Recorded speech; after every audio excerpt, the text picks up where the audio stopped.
what is tech? Because it's not the only industry. There are different industries that need people like us in it that aren't considered tech, but your job is a tech job. I think that's the whole I mean, thing. I don't work in tech. Technically, I work in retail. Yeah, but you got a tech job. Yeah. So okay. So So that's a that's good point. That's a because good point, though. What are we considering tech? Because what do you think about return to office? so I mean, I think generally speaking, I can't, in my mind, I can't think of a justification for it for anybody who's working in tech, right?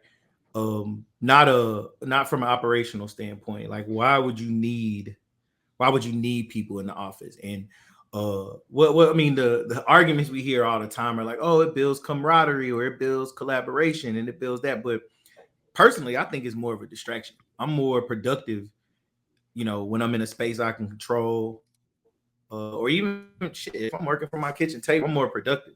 So, in my opinion, I haven't heard any arguments that make an operational sense outside of like desktop support, people who have to actually go physically touch machines, or people who are doing imaging, or people who are doing that kind of stuff. So I haven't really heard any real justifications of why we would need to return to office. So I probably shouldn't lean back with my mic like this, but I haven't heard any real justification. So I don't know, man. Like, that should just seem silly to me. Like, that should just seem silly to me. Like, we don't need to be in the office. I think a lot of these companies are trying to get people return to office because they spend so much money on these buildings, and their real estate is costing them so much money. So they trying to get people back in there because they losing money. They're losing money. They're not getting return on that asset. So, and how I am about real estate. So I think it's more of that kind of situation. But I don't know. What you think? What you think, man? So I normally have a I think I found an article too. We'll read it. Hopefully Forrest let me read it. So I used to have a stance on this about like, hey, why are they doing it? It's not needed. But I do know, like you say, based on the role, it could be needed. But as for me, I also experienced like I got less done being in office because everybody on meetings is super loud. It's getting on my nerves. Or if you have an office that's not like if everybody's side by side and everybody's on meetings and crap, it's very irritating. People need space, and if you don't have room for your personal space, it's irritating to make you not want to come in. But like you Right. said, they'll probably lose some money on those leases, and the people who own the buildings lose some money, and they probably were promised, "Hey, we're going to staff these many people." All the eating places. Like if you like, for me, in the beginning of last year, I was working downtown when I was working for Goldman Sachs. So working, Mm-hmm. everybody working in those buildings are eating and frequenting all these places downtown Dallas. Right. So it's helping the economy in that way. But if you have everybody working from home, then they're ordering from different places, maybe where they live.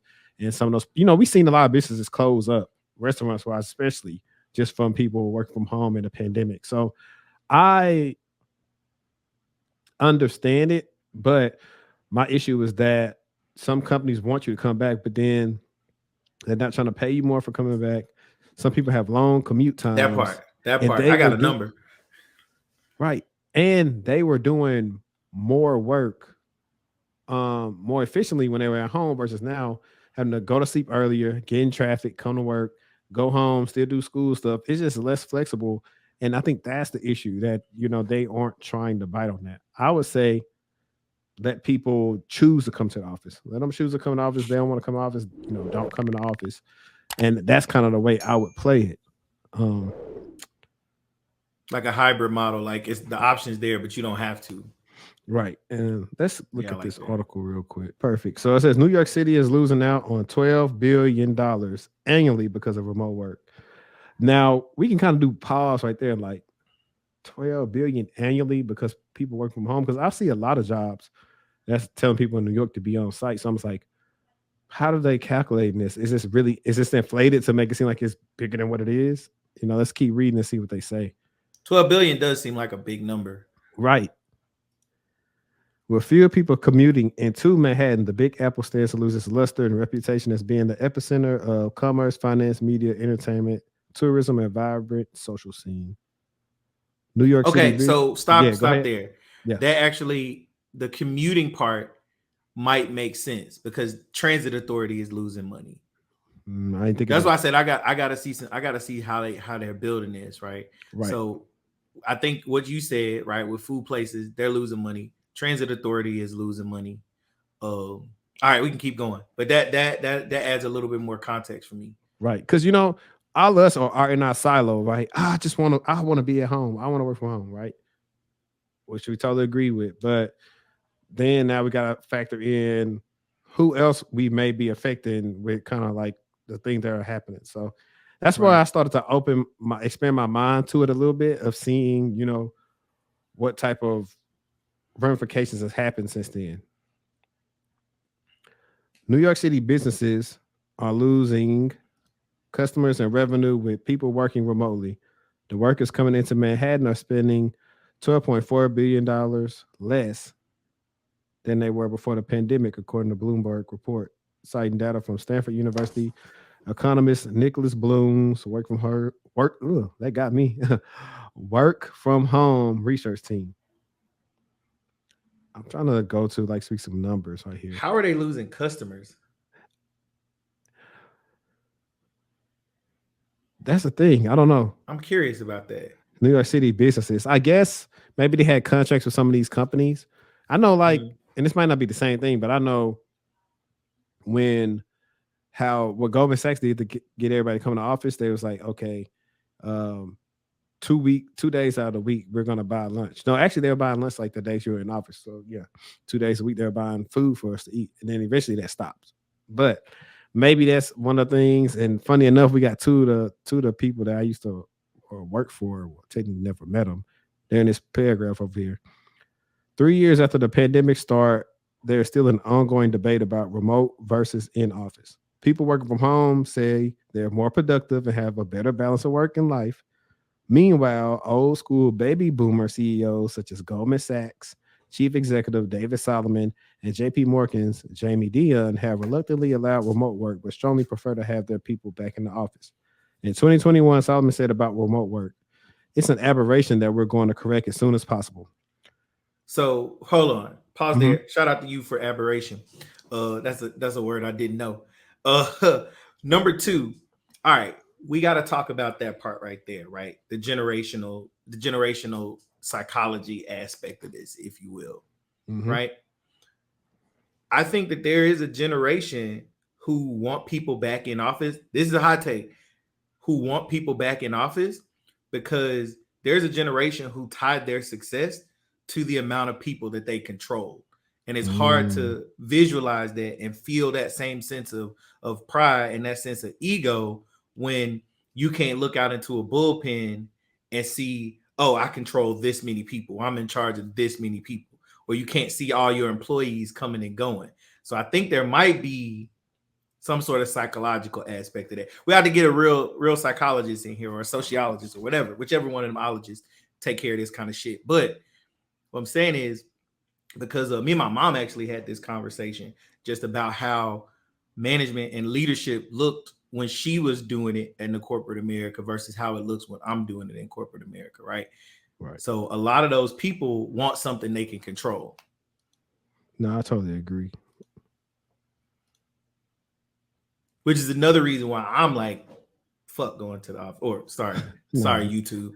Forget going to the office. are you good? It was after the first however many minutes. Um, Gotta monetize this thing. let's see. Okay, now let's see if they're gonna actually give us some substance with this. Although working remotely offers some better work-life balance and enables them to spend more time with their families and attend school plays, ballet recitals, sporting events, it will adversely impact major cities like Manhattan, restaurants, bars, clubs, gyms, nail salons, haircutting establishments, retail shopping stores, Broadway shows, sporting and concert venues will see revenue decline if the remote trend continue at a standard Cap. practice. It's back. Thank you. We're gonna cover the ones that's actually capped for real. First of Cap. all, retail I shopping definitely go to the stores. gym more. I definitely go to the gym more. Facts. I would say retail shopping stores had issues before the pandemic. It had to do with e-commerce and Amazon. So we could X that one out. We can X out concert venues because every day somebody go to work is not a concert. So we can take that one out. Sporting, we can X that out because people still go to sporting events, even with like Mm-hmm. so. Only I'm ones I definitely see. not getting my hair cut less. Like I feel like I go to more bars, bro. Like Right. maybe that's just my life. I think yeah, I would say well, the times I did when I was childless, I probably got out more when I was forced to be in the house than, when I could just free will be out. Now Yeah, I will I say definitely get out more, and I go to more restaurants.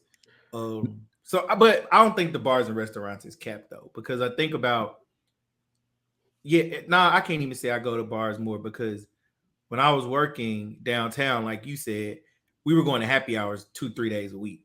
mhm, So maybe that revenue is impacted it a is. little bit. That's Yep. what I was talking about earlier. So I agree with these in a sense on a day-to-day basis. Like if we restrict the weekend, then yes, every day the places that have walking distance areas like a downtown or Manhattan, all these Mm-hmm. different cities where people commute a lot by foot or by train or by bus. Yes, they are impacted by this because people are not in the city, and that's a lot of money that's went away.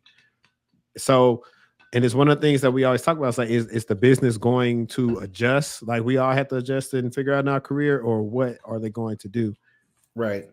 So I know in Texas, at first people couldn't buy, like when the pandemic started, you really could only get a drink in a restaurant. Now, certain Mm-hmm. places like Mexican restaurants and joints like that, you can order your margaritas to go. You used to couldn't They'll do that. deliver them joints. Yep. Yep. Liquor stores, they said, hey, put us on Uber Eats On and Uber Eats. DoorDash and Yep. all that, and we'll let y'all come get it for us. So those are the ways you But I probably do have. think you drink less though. I do because I know for me, if I'm ordering something for the crib, like say I'm finna if I'm finna sit at home and drink, I drink a lot less than when I'm out. The energy's there, the vibes is there. So I get the restaurants and Hmm. bars for sure because those are that happy hour was like prime time. Like happy hours was the thing.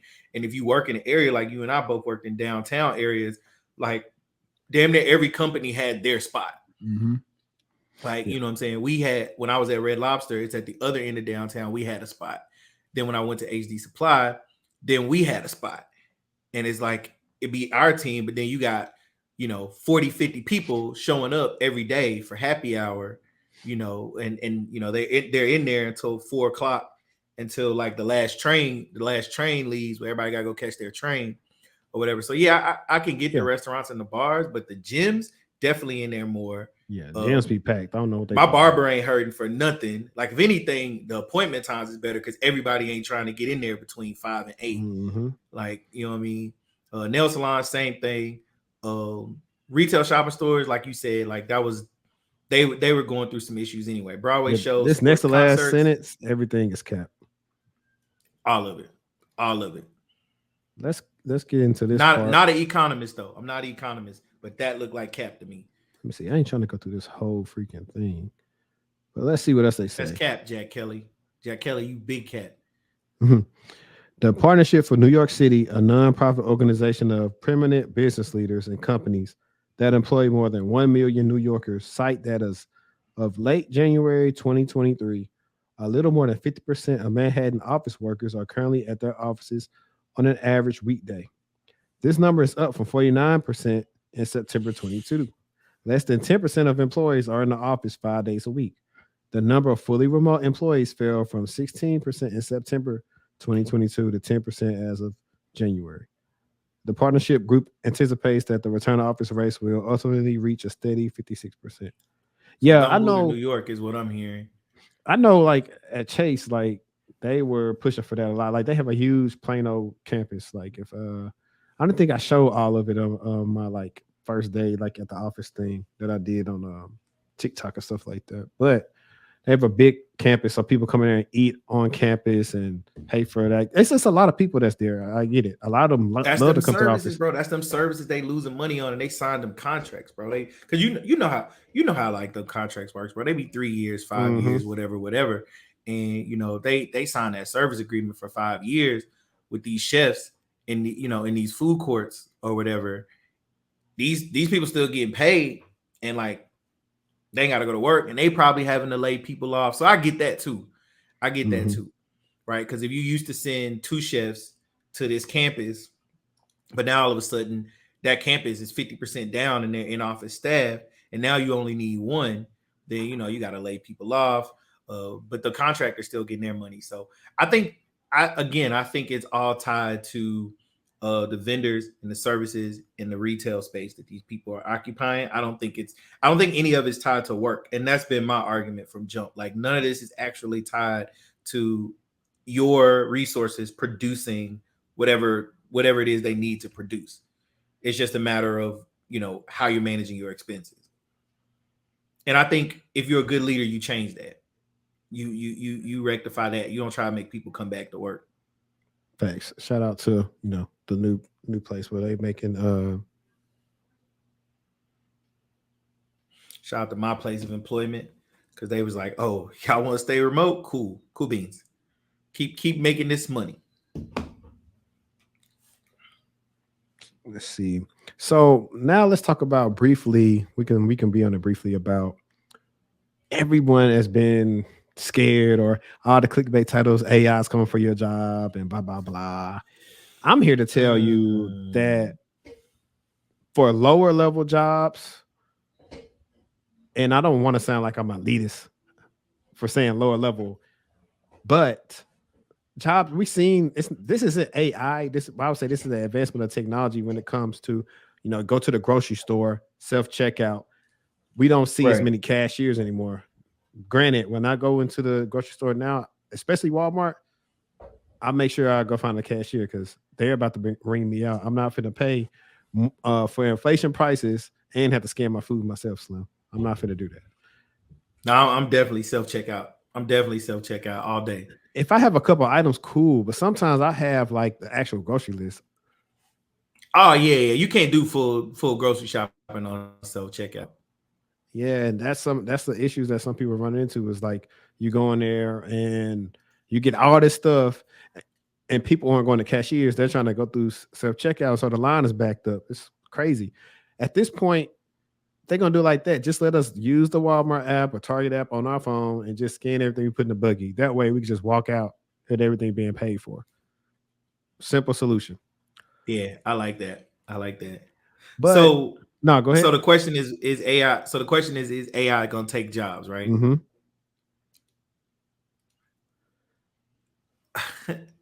Damn, this is gonna be all right. I don't think AI is gonna take jobs. I think people who leverage AI effectively are going to eliminate the need for certain types of work. Um, I don't think it's going to be AI. AI is not going to come in and just do the thing, right? Because at the end of the day, we're looking at machine learning model. Somebody has to train it. AI right now, as we see it right now, is going to be really really beneficial for people who know how to leverage it to work more efficiently and effective. So I don't think AI is going to take jobs. I think smart people who use AI are going to take jobs. Like you and I talk about all the time in the DE space, like it's eliminated a lot of code, like a lot of time that I have to spend writing code. Now, it hasn't eliminated the need for me to adapt my detection strategies, or the approach that I'm taking to detection hasn't eliminated the need for me to adapt that to emerging threats, right? There still has to be some decision making, and AI is not super great yet at making decisions on the fly, right? So to that point, I don't think I think that we are going to see a shift in the skill set that's required. I think we've been here for a few years, and I think we're getting there now. Anybody who wants a full on technical engineering role is going to have to know how to write some programming language. You're going to have to know how to leverage APIs. You're going to have to know how to leverage libraries and modules that are out there. I think we are getting to that point. You're going to have to know how to write this stuff at some point. Um, but I don't think it's going to take jobs. Basically, what I was saying that is, I agree. Chat GPT is not going to take your job because it's not that smart yet. it's Mm. smart enough to pull data that has access to and find the answers, but it's not nothing on like what we had. iRobot is not Jarvis from Iron Man.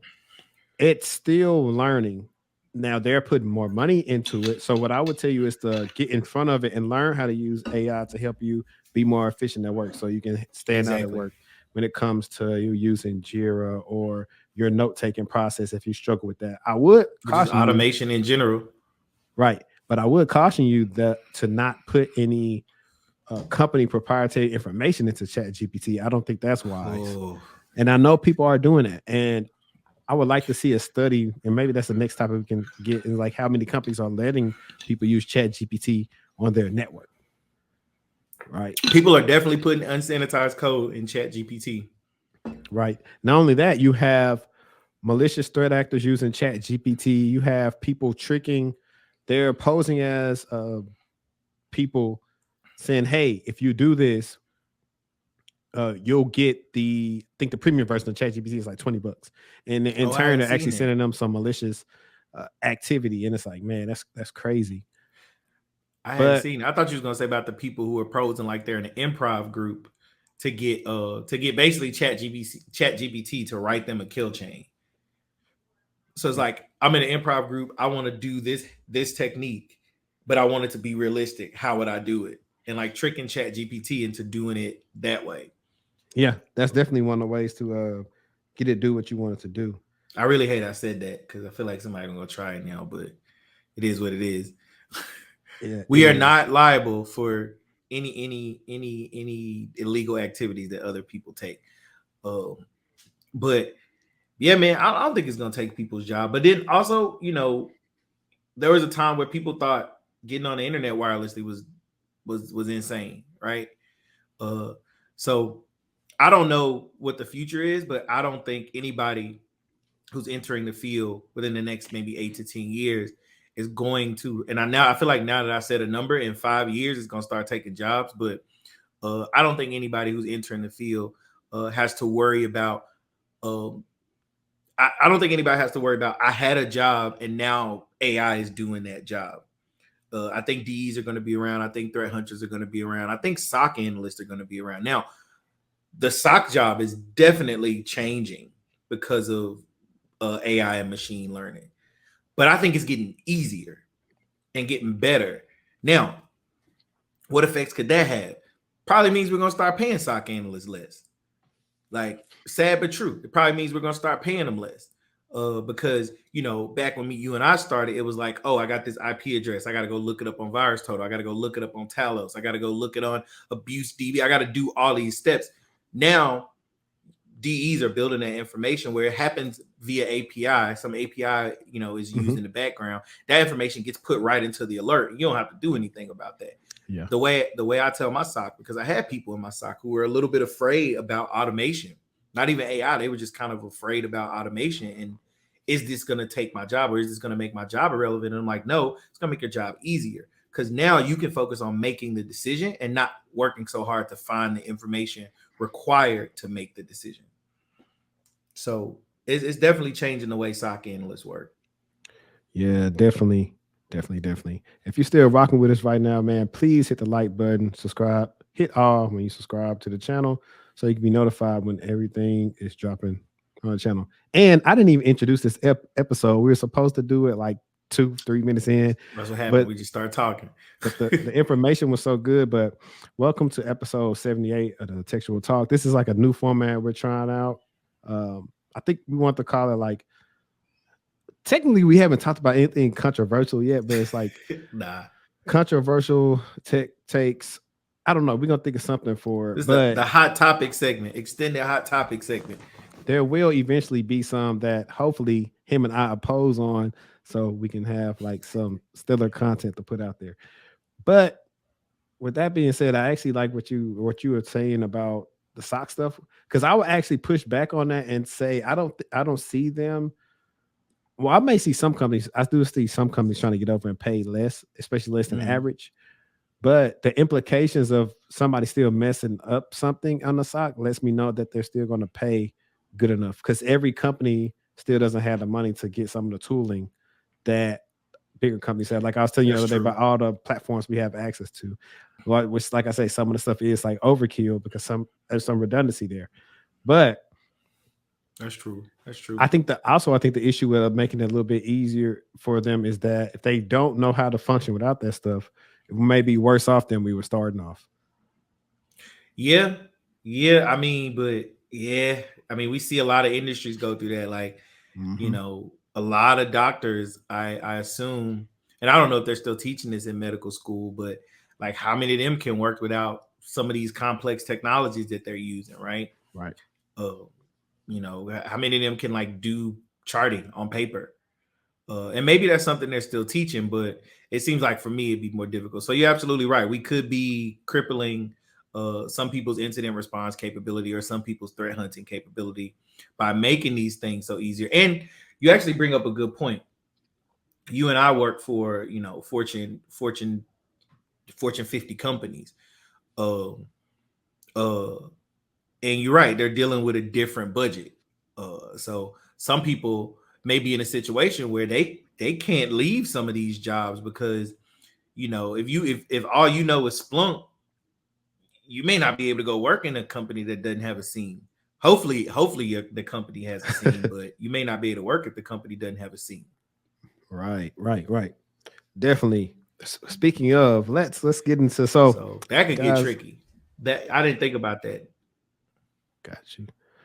So guys, I asked LinkedIn to send me some controversial tech takes, and they sent me some. I think it's going to spice up as the more and more I start asking this question.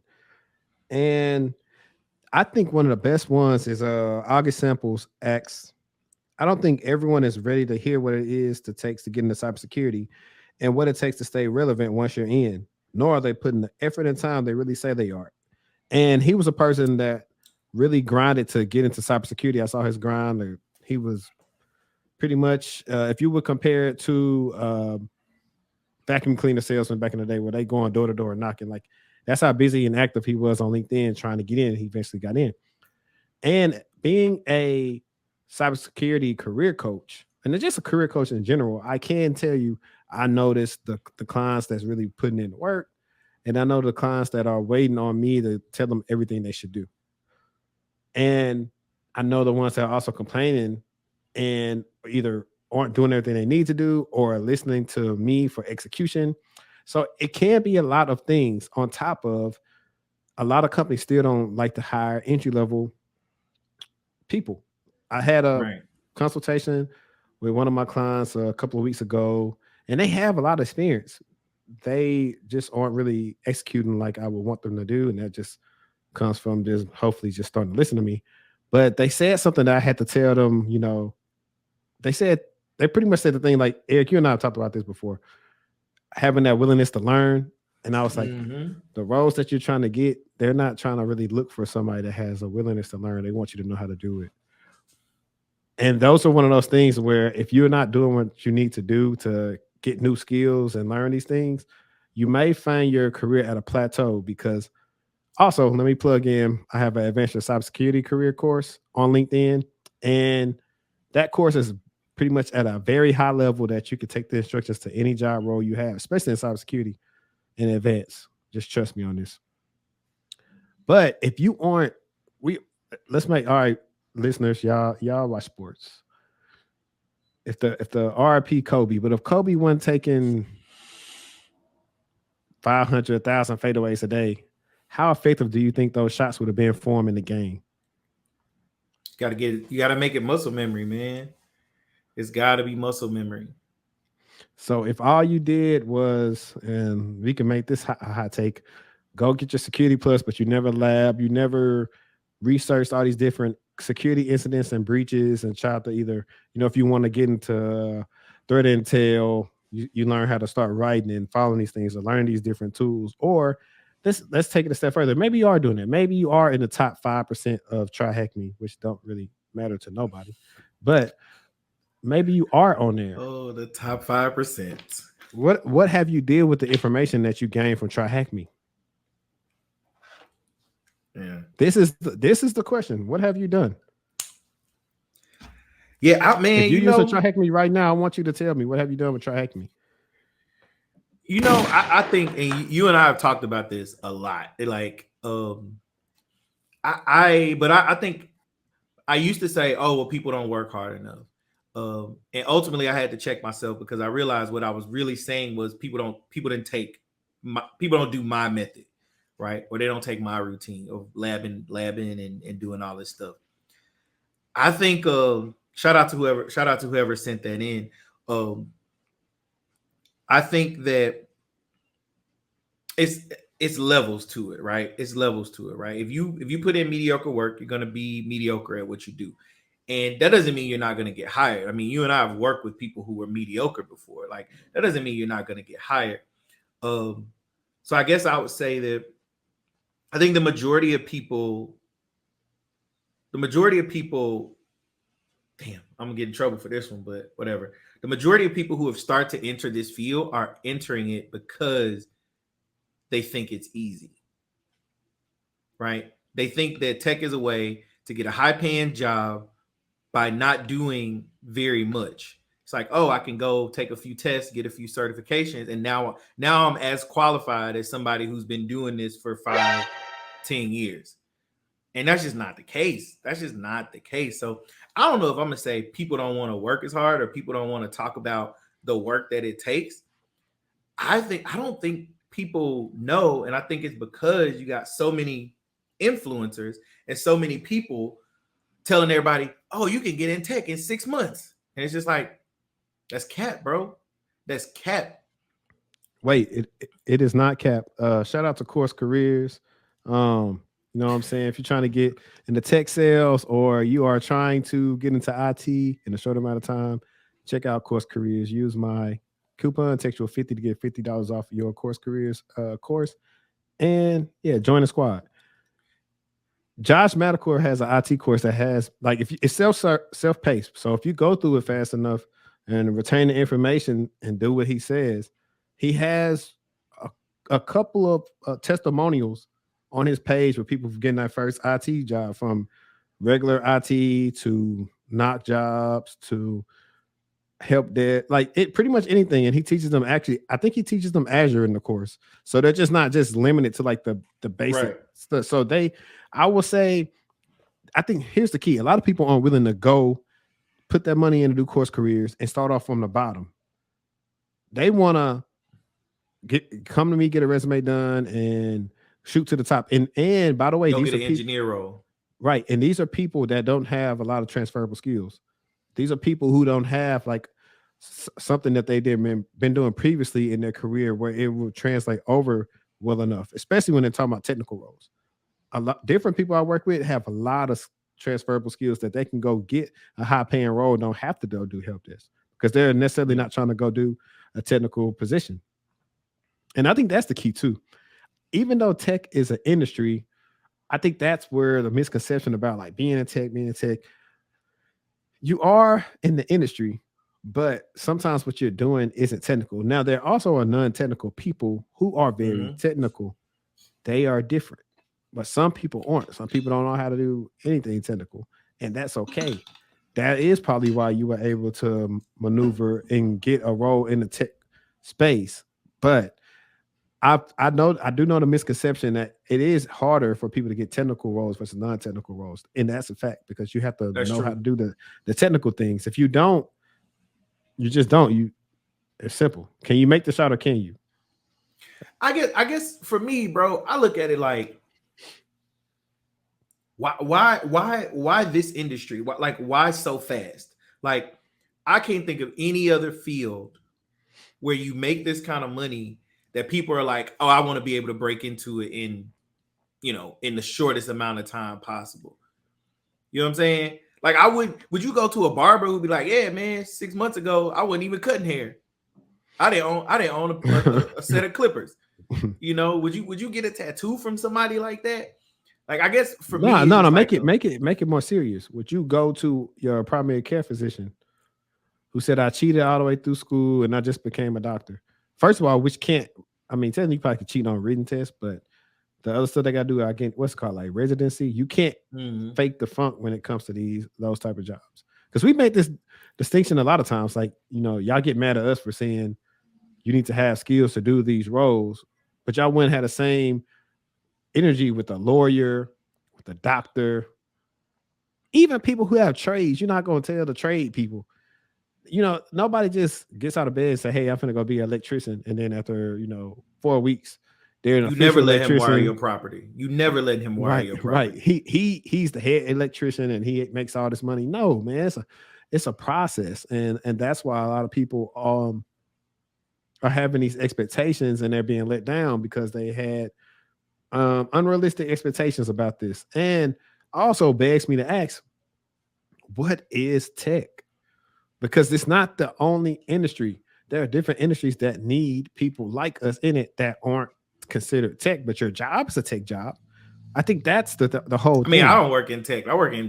Technically, I work in retail. Yeah, but you got a tech job. Yeah. So okay. So So that's a that's good point. That's a because good point, though. What are we considering tech? Because if you were to ask me what industry I'm in, I'm gonna say retail. My company's primary vertical is retail. You right, see what I'm saying? So I guess you're right. Like I think there's not enough talk about like what we mean when we say, do you work in tech? Right? When I think of tech, I think about technology companies. I don't work for a technology company. I work for a company that utilizes technology. right. So the Right? profession, I guess, would be a technical practice of some sort. Yeah. Like I'm a technical professional. I work in retail. Right. And that's You know, what, before that, I worked in food service and hospitality, right? Red Lobster is a hospitality company. Worked in food service and but hospitality. still no That was my biscuits. industry. Man, them biscuits, baby. They could have paid me in them biscuits. But nah, they couldn't have. But yeah, That's what I I'm don't know, saying. man. Like, I think that topic gets real, it's real deep and it's real personal to people because we're yeah, talking about people's livelihoods. And I think that's ultimately what it comes down to. It's that right. emotional and psychological connection. Yeah, because just like you, the company that I work for now is not a tech company. They're primarily into finance. So it's technically a finance company, but with the technical security role for You them. work in finance. Right. You work in finance. And I think this is the way how we retrain the minds to think. I did Also, it's what makes you good at your job. I want to add that knowing what your company's actual vertical is, that. especially in cybersecurity, makes you better at your job. You know who's going to target your company. You know what they're going after. You know, so it makes you so much better at your job. But that's a whole nother episode. Yeah, But yeah, yeah. That's you were saying something I I cut always you talk off. about. No, you're good. It's something I always talk about when it comes to interviewing or how to do your job well. Kind of knowing how your job affects everything will make you better. But if I'm gonna stay on my point, in a couple of episodes back and in my I'm interviewing again video, I was talking about the different companies that I was interviewing with, right? With one of them being Target. Target is retail. But they had a very nice paying uh CSERT lead role that I was in the mix for, right? And I say that to say some of the people that I run into while they are having job struggles is they are chasing illustrious names and just trying to either work in Mang or a really big tech companies when all it really takes is, hey, what do I like to do? What companies do people use every day? What's a company that may not have like go through as many changes or issues as inflated salaries as some of these people have did, or did they hire too many people? That a lot of people who had too much time to make videos throughout the day when they weren't really doing nothing. Granted, they probably was, but they tricked Yeah, y'all that they weren't doing nothing. they picked that one day. They picked the one day and decided they were going to make a video that day. I want to comment. I want to come back to what you said about evaluating the company, but I want you to finish your point. Oh, I was just saying expand it. I was talking to somebody a couple months ago, and then that's why I was telling them the same thing. I said, expand your search. You're probably trying to land this, but it's probably some other job that's willing to pay you some good money as well that you didn't think about. That's in the industry that's probably been here forever. Like you think about, I don't even know because I used to look up this. I had a couple people that work for the post office that I used to try to see who do they outsource their stuff to people or what. But think about if you were, supporting the post office, or you don't necessarily work for the government, but you're a government subcontractor at these Mm-hmm. Booz, Leidos, Lockheed Martin, Raytheon, all these different these companies. You got the government side right there. You got government jobs. You got industries like how you said hospitality. You got retail. You got the railroad. You got transportation when it comes to like planes. Like Medical planes aren't devices. right. Medical healthcare is a big one. Healthcare is a big one. There are plenty of entertainment. I was Logistics. I don't think I've told you this, but shout out to my friend. Her name's Breon. She's in the music industry. She has artists and stuff that I think she manages them or whatever. But anyway, that's beside the point. They need cybersecurity people because I was asking her, hey, like, who protects the artists' devices and the other things that they have access to when they're on the label? And it was like, oh, the Mm-hmm. so and so team does it. I was like, okay, so they function like teams like I've worked on Like in a the past, corporation. right? So think about it. If you That's how you can figure out if you want it's a place you want to be at. Like think about what you like to do and see what company there is that does that and maybe try to work for them. And okay, so you brought up a really good point, and with the like what you does, and also just evaluating these companies, right? Unfortunately, we just went through a round of layoff where thousands of great professionals got laid off, right? But layoffs don't happen, to your point, without there being some sort of breadcrumbs, there being some sort of thing, right? And so to your point, as you're evaluating these companies, go look at their quarterly or annual like shareholders reports, right? It'll tell you about the financial state of that company. How many times have they changed executive leadership? It'll tell you if stuff is working in that company. These are questions I ask to HR when I'm interviewing for a company. Because like nobody takes the HR interview seriously, but I'm like, you can ask some really good questions. When's the last time y'all had layoffs? Right? Mass layoffs. When's the last time? Have y'all been in the black for the past couple of years? You know what I mean? Or have y'all, what is y'all annual revenue looking like? Right? These are questions you should be asking when you're evaluating a company. When you go interview for these companies, you're interviewing them just as much as they're interviewing you. You know what I mean? When's the last time y'all had mass layoffs? When's the last time y'all went on a hiring freeze? When, what are the financials looking like? Is this company making money, and have they been? Because there are a bunch of companies who haven't been making money and people are still taking jobs there. You go take a job paying you 170, 180 for a company that hasn't made money in 4 years. I'm not saying if you get laid off, it's your fault. It's their fault for not managing their company right. But what I'm saying is maybe there were indicators that, because when we think about what's one of the biggest operational costs in a company, or OPEX, operational expenditures in a company, personnel. Right. So if this company has been hemorrhaging money for the last 5 years and they're getting down to their reserve cash flows, then they're going to get rid of their biggest operational cost, which is personnel. These are questions you got to be asking. Conversations you got to be having when you're interviewing for these companies. But we don't talk about that enough. All we talk about is the sexy paycheck you get, and just being like, oh yeah, they gave you 170, but that company's been losing money for 8 years. That company's haven't paid dividends to their shareholders for the last 7 years. Mm-hmm. Company not paying dividend means that them profits running low. Right. Also to add a question on that, and really, you got to see how the interview is going. Maybe you can ask this, maybe if you think you're going to get an offer, because sometimes you may not want to overstep. But you could also ask them, if you're talking about layoffs and stuff, hey, what y'all severance packages looking like?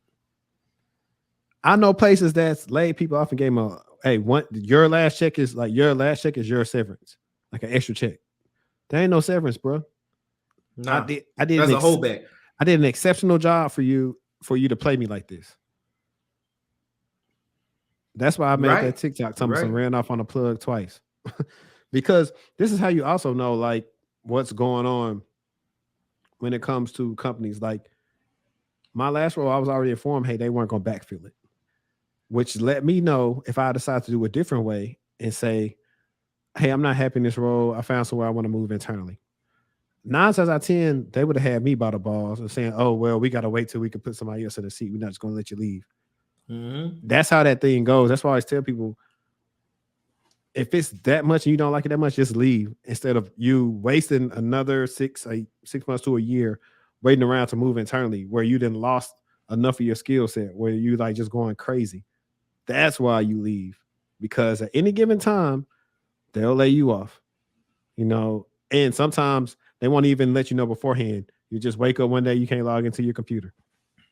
Yeah, and but that's the thing though, bro. Like, and maybe this gets into more of personal finance management, but those are the kind of questions I'm asking. I'm looking at financial reports. I'm looking at if they're a publicly traded company, what have they been telling their shareholders? Because they got to be honest about that, right? That's now you get into FCC and all that kind of stuff, right? So it's like you got to be honest about that.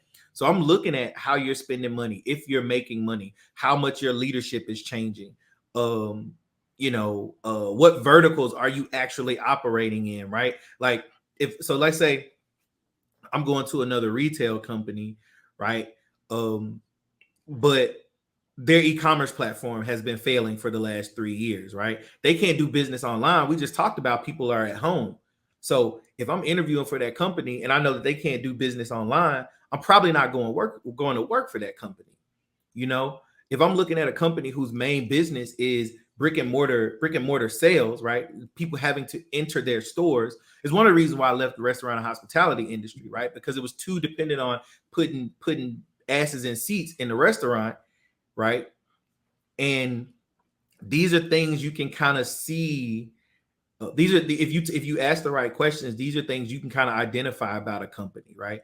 Like I said, look at their annual financial reports and see, like, has this company made money? That's one of the biggest things you can check before you go interview for a job. Back in the day, they used to tell us to look at that stuff so you can talk about it in an interview. And we bought into that bullshit, but don't know hiring manager want to talk to you about finances. But you can talk to HR and you can do that research on your own, because if you go take a job, it may be the biggest check you getting 250 to go work as an engineer. Crazy amount of money, right? But this company ain't made no money in 5 years. It's like, where is that money coming from? They haven't made any money. There hasn't been an acquisition. There hasn't been a merger where they generated a bunch of capital. Um, they don't have a new product, right? They don't have anything new. This company's been losing money for 5 years. They don't have anything new, right? That's going to generate revenue or any additional capital. Where are they getting that money from? You know, and you don't have to ask them that, but as an educated job seeker, you have to think to yourself, okay, this company's been losing this money. They're not generating new capital, new revenue.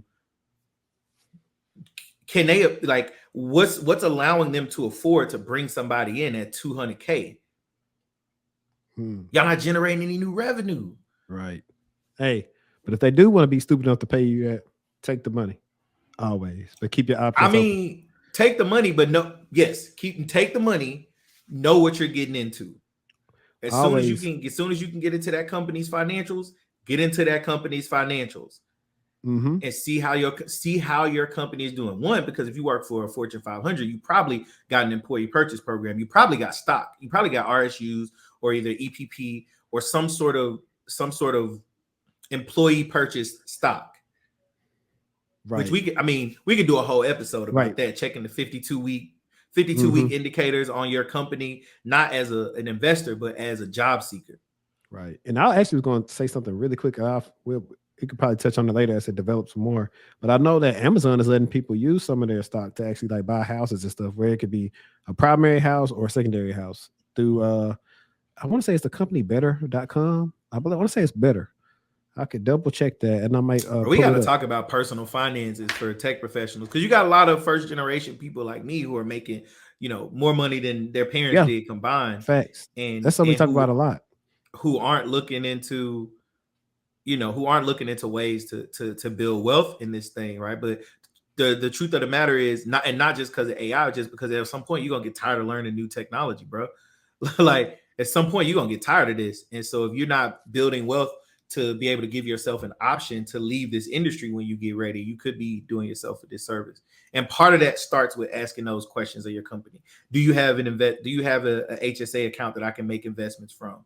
How much are you matching on the 401k? Is there an employee purchase stock purchase program? Do you have RSUs? How long, do you want to go work for a company where it takes you 6 years to be vested? You know what I'm saying? Maybe they're matching 7%. Maybe they're matching, let's say they doing great. They're matching you 10%.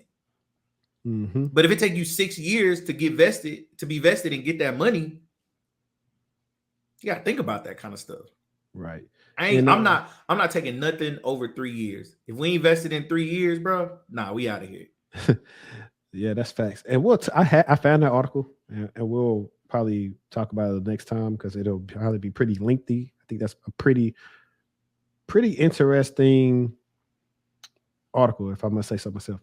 But the last thing that we want to touch on is two things. One, about the myth about all these jobs that are open in cybersecurity. I've kind of debunked that on one of my episodes about do entry level jobs actually exist, and show how they are lumping other roles as cybersecurity roles. Granted, they may have some type of cybersecurity practice to them, but they technically are their own role. And so the numbers are a little inflated, and that's why it's so hard to get an entry level role. Once you get past entry and mid, you have a plethora of options when you're at senior, principal, wherever else you want to go past. You I think got even mid got a lot of jobs, but you got to well, get there. it's a lot of them cascading around. It's like mid, it's probably senior. Like from what I did my research and when it comes to helping people. But I want to talk about that. But then also, as many of you know, one of the things that I talked about in my I'm interviewing again video is the fact that some of the roles I was interviewing for got put on hold or had to be put on hold till Q1. And so we were going to talk about what we think cybersecurity hiring looks like in Q2, or we say the end of Q1, because we're in the last month of Q1 right now, which is the best month of the year. Just letting everybody know for my Come on, dog. fellow Aries, Come on, this is the dog. best month of the year, man. Pisces too, man. Shout out to the Pisces, but it's about to be Aries season. We don't really care too much about them Pisces, man.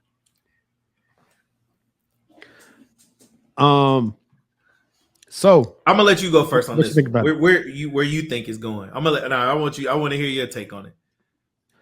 So I actually believe that hiring will begin again for in Q2, especially with cybersecurity. I believe that the companies that did trim some of their fat have reassessed and reallocated their budgets, and they will be hiring professionals because the breaches ain't stopping it. Like the breach is not stopping. It's job security. You will be able to get hired by a company if you have the skill set and if you sell yourself good enough when you're interviewing. I think that we'll see that. And I've seen companies keep on posting, like one of the companies I was very much interested in that Eric knows about last year, they just launched their two roles opening for the team that I was going to potentially be on. So they're hiring, even though they went through layoffs. These roles were pretty much how can I think of the word, but they're important to them. I say that. So that's what I found out too. Since 2020, companies have put more of a focus on cybersecurity. Their teams, they put more investment into their socks, their toolings, like everything. So if you can niche down, or I know a lot of you are still trying to get a SOC analyst role, which is super competitive because it just requires you Extremely really to know things about different like networking, operating systems, different things when it comes to now we got cloud, we got mobile devices, we got email. It requires you to know a lot of different things, but also it wants to judge how do you take all this information in and make I can't say always correct, but we say mostly correct decision because everybody's not going to be correct 100% of the time. We would like that, but that's just not how it always works. But if you're, 98% correct out of 100, they'll take that. I'm like 70, bro. I'm like 70 on the first try. Ain't nobody first draft good. Yeah, definitely. But so I would say keep your hopes up if you are looking. I was telling a lot of my clients that it's like, I'm getting denied, or I ain't hear nothing back, I'm like, well, some companies still got to pause on hiring. It's a channel that I always tell people about on YouTube. His name is a Life at the Layoff, and he's a tech recruiter, or is he just a recruiter? But anyways, he talks about how some of these companies don't have any intentions of hiring anybody. They're just trying to get applicants into their talent system so they could possibly try to fish them out for later, which always backfires on those companies. But Eric, how you Mhm. feel about this? All right, so I think jobs will boom. I think we see an increase. I think to your point, a lot of people held off quarter 3 and quarter 4 for hiring. Um, I think we're at a point where people's fiscal years are starting, people's fiscal years are ending, and I think we see a boom. Now, here's the thing. I think we see more realistic compensation packages. Um, we don't talk about the fact that a big part of these layoffs was that people's compensation packages were wild. I mean, you and I talked about one I had that was I was just like, bro, I don't know why they paying me this much money. And this is somebody with more than 10 years of experience, CISSP, all the different certs that you want to name. And I was still like, bro, I don't know why they paying me this much money. And it turns out not taking that job was a good play. Um, I was going to but ask you about that. Why did you say it was a good play? Did something I'm happen not there? gonna I'm not gonna get into that, man. They also went through layoffs. Oh, sure And did. They sure yeah, did. you remember we have a good friend, a good mutual friend, who came out on top. She came out on top in that situation, but they also went through layoffs because they were overcompensating people. So I think Right. we see more realistic compensation packages. So that could be a positive or a negative. I think we see a boost, which is a positive. I think we see more realistic compensation packages, which could be But positive or but negative. then the argument is what is actually realistic, because I could make an argument that some companies are not offering realistic compensation packages for Oh, people 100%. just to have a regular life when it comes to 100%. 2023. Like that was another reason why I left the old company. I saw Q4, y'all did good, but you didn't want to give me a raise. You cut my There bonus we in go. half. And that's what I said about being smart about it, right? So it's like, all right, so let's say you work for a retail company, and I'm using retail because I'm familiar with it. You work for a retail Hmm. company that processes, we'll say anywhere from 200 to 300 gig of credit card data, right? 200 to 300 gig of credit card data. We're talking thousands of credit card numbers, right? Right. As a cybersecurity professional, you need to understand the value of that data, right? If you understand the Hmm. value of that data and you're in charge of protecting it, now you can say you can make that determination of what's realistic for you. That's the first part. Second part is I think that is 100% a personal question. It depends on where you live, the lifestyle you want to live, your age, how many people you taking care of, all that different stuff. Yeah. Well, I do say that. I would say how I base this, how I base like even negotiations for like new clients. Say, okay, let's go off what the average is. We can say for your area, then we can go countrywide and see. Because if you stay one place and we know maybe the average rent for apartment, and it's not probably even the best of the best. Let's say we're gonna be generous. We're gonna say 1,700, but we real know Mm-hmm. it. We know it's cost like 2,000 or 1700 something. is the slums where I'm at, bro. But keep going. Right. That's what I'm saying. So think about it. So people still sometimes will try to underpay someone whose value is actually more than what they want to pay that person. And that's the issue. That's why you do have people hopping so much, because hey, they trying to get the bread like everybody else. Or you have, True, but hold on, then I we want want to to talk give about you pushback on that. overemployed, like not today, but we're gonna talk about that too. But I want to give you pushback on that because, again, this comes down to understanding your company's compensation structure. Is your company a cost of living Does your company have a cost of living compensation structure or a cost of labor compensation structure? Because but the two are different. I don't you never see that when you're applying, like it's never in the job description. Now you got to And ask. you could ask, but I don't know how many recruiters or whoever would even tell you that. Maybe sometimes they don't even know. Maybe they just know what the compensation is, what it is. No, I don't think you ask that until you get an offer. Like when you get so like that needs to be one of the things you factor into your negotiation. Well, here, this is why I would push back on this, right? I mostly know for every role, and thanks to New York and California as well, they have like some of these companies now have the range, even though they've been doing some nasty work with the pay ranges lately. I think we seen one go from like 900 $900 or either 99,000 to like $1 million for compensation. It was stupid. It was But dumb. when you do that first screening, that's when you need to figure out, hey, what I don't know what this is. Hey, what y'all looking to pay, right? I don't want to waste your time. You don't waste my time. So sometimes I can't afford to get to the end, and then I found out, oh, they trying to really play me. I wasted time getting up, preparing for an interview, and just for a job that's paying me too less. Are you factoring in total comp? Because okay, so say for No, I'm example, not even factoring in. I'm just factoring in base. Not even. I'm not including see, bonus. I would factor in total comp. So say for example, you're paying me $20,000 less than the base of somebody else, right? But your company has paid out or increased dividends to your shareholders over the last over the last 10 years. Your dividends have stayed the same or they've increased, which means that you've been making money, good money for a long time. If you give me a sizable amount of stock in that company at 15%, you give me if you got an employee purchase program at 15%, right? And you've been consistently paying and raising your dividends over the last 2 years, I'll take that $20,000 loss. I'll But take that $20,000 that's the loss. thing, though. Sometimes it's more than that. But like, and this is more so for people who don't have the experience or the cachet to be comfortable or figuring out, hey, what they doing and asking to be in. Like, I'll tell them. A dude was telling me something about That's why a you got to company. go see my boy Textual Chatter so he Hey, can tell you what the you real got to deal is. like I said. You remember?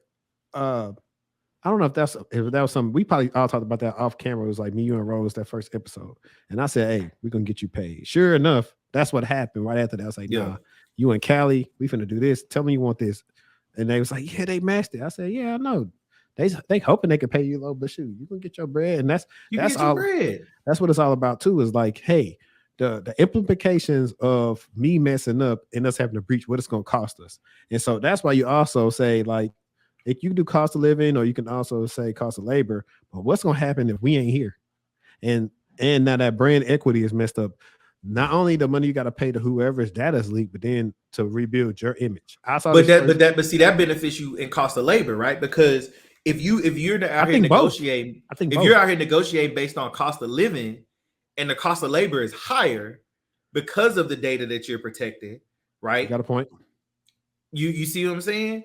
And so I agree with you that most people don't know this, and I'll say again, that's why they got to come talk to somebody like you who can help them understand compensation packages. Compensation packages are so crucial to understand how you make that money, because like I said, you get a company who's been doing well for the last few years. I know people who have turned down jobs because the base pay was lower, and turned down 25% employee purchase programs on a company that's been doing well for shit 25 years. Yeah. Yeah. Not even Definitely. knowing, not even realizing that they're losing money by I've been taking the doing this higher for a long paying base time. salary. You know what I'm saying? Yeah. So, I think that's why and you and I talk about this offline. I think that's why it's important for people to get a coach. And shit. Even now, like I just asked you like half a question a day, and then by the end of the year, it reaches a whole consultation, so I don't have to pay for it. But even now, I'll ask you like, man, what you think? You know what I'm saying? And Hmm. so it's important. I don't think at any level you outgrow talking Right. to a professional who understands this stuff better than you do. Right. And then that's we're gonna talk about that and then close it out. But I would agree. Um, that's the reason why you should get a mentor or a coach, because we have access to data that you don't have access to. And I'm not talking about stuff you can look up, just what we know from lived and worked experiences. Like I know at the high end what they are offering people that do what we do, or whether they want to go in detection engineer, or they want to do, what I'm doing. I know the numbers and the ranges are on there now. So now when you come to me and say they trying to pay that, I was like, no, that's too low, and they know they're getting over. Like some people, some companies will try to just get over on you if you possibly are super young. This is your first job. You don't have a degree. Because I had a client like this. They were trying to underpay him. Well, they couldn't offer him whatever they want to offer him, which they really could because he knew how to do the job. But they offered him less because of this, which I said, you know what, it's cool. Get the experience.